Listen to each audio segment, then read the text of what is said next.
TV. This week we'll discuss club results in the Champions League and how reflective they are, or not, of the strength of the domestic league. I'm John Rob Palmer. Hello. To discuss this. Yeah. So what would you say? I'd say it is reflective of the, well, not necessarily the strength, but yeah, actually, of the strength of the league. Because, like, I mean, you look at the English sides, not to always bash in the Premier League like we do, but to be fair, they deserve to be bashed when it comes to this sort of stuff. But as you were saying just before we started recording, was it 2 wins?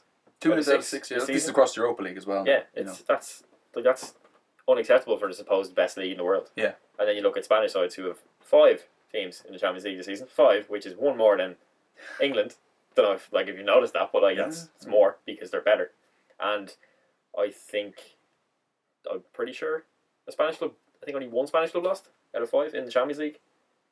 Yeah, I think so. Sevilla. Yeah, Sevilla lost. Sevilla's been crap this season. But yeah, they were the only ones who lost in the Champions League this season. And again, the reason for that is because, as we were saying before we started recording, the thing that makes Premier League so good is what makes them so bad in Europe. It's like the frenetic naivety that they have. Lack of tactics as well. Yeah. Or tactics that work. I've heard an argument that it was actually Jonathan Wilson who said it, that Sevilla are so good in Europe because they can afford to not focus on La Liga and still finish in a certain place. What would you say to that? I'd say no. I think I 100% agree. It's for all the I obviously wouldn't, but I don't buy into the thing that Spain is like a 2/3 team league, because up and down the league, as I've always said when this point is brought up with me, if you take a team in 16th in Spain and a team in 16th in the Premier League, or just the Premier League, and you compare them directly, the team in Spain is definitely going to be better. If you look at the newly promoted sides, the newly promoted sides in the Premier League have been pretty good this season. But if you compare, let's say, Sporting Gijón in Spain to Norwich, Sporting Gijón would absolutely destroy Norwich. And it'd be aesthetically better as well. Yeah, exactly. And that moves all the way up into the elite as well. There's a reason why Real Madrid and Barcelona are the teams in the world that is everybody's reference point for quality. Yeah. No one says, that game's like Chelsea and Arsenal. Do you know what I mean? No one was hyping up Chelsea and Arsenal the way they hype up a Clasico. Obviously, there's the history there, but in terms of quality, a Clasico is always going to be a better game. Big games tend to be a letdown, don't they? Because of the then they go full negative. Yeah, exactly. Then they go further. Almost the reverse. Yeah. To back that up, actually, I was only thinking while you were speaking. You have Germany win the World Cup in 2014, and then there's an all-German Champions League final in 2013. So maybe there is something to that when your club games are on top. Because we spoke to Rafa Honigson on the pod last week, and he was saying that German clubs did nothing for years. That kind of wasting in the noughties. After 2001, am I right in saying 2001? Yeah. So, and now they're doing really, really well. So maybe it is reflective that your national team, the players you have, the strength of your league, you do better in Europe and you do better. Obviously, they won the World Cup. So there's probably something to that. Sorry, go on, I was so polite. I was going to blab it. it's the one you can't obviously take individual results and apply them to this rule. You can't say for example, PSV bet United. That does not mean the Dutch league is better than the Premier League. No, in my opinion. Or you'll find this more when you get into the knockout stages and say Manchester United play PSG. Now there's a double edged that because obviously Di Maria is there, but if they beat them, this will prove that PSG are shit and that French football is rubbish.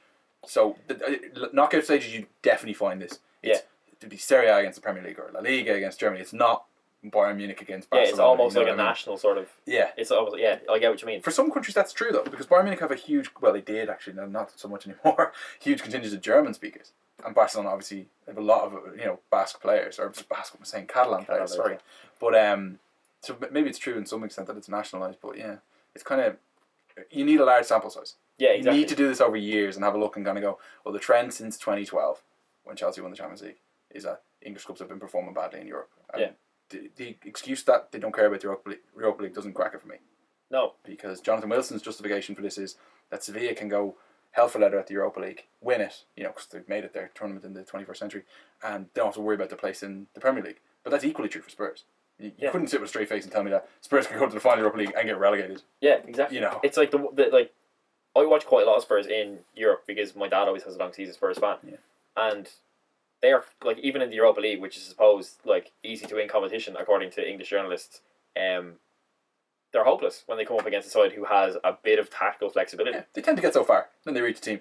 Leon knocked They them get out to the last 16 or the quarterfinals, and then they get smashed by whoever they play.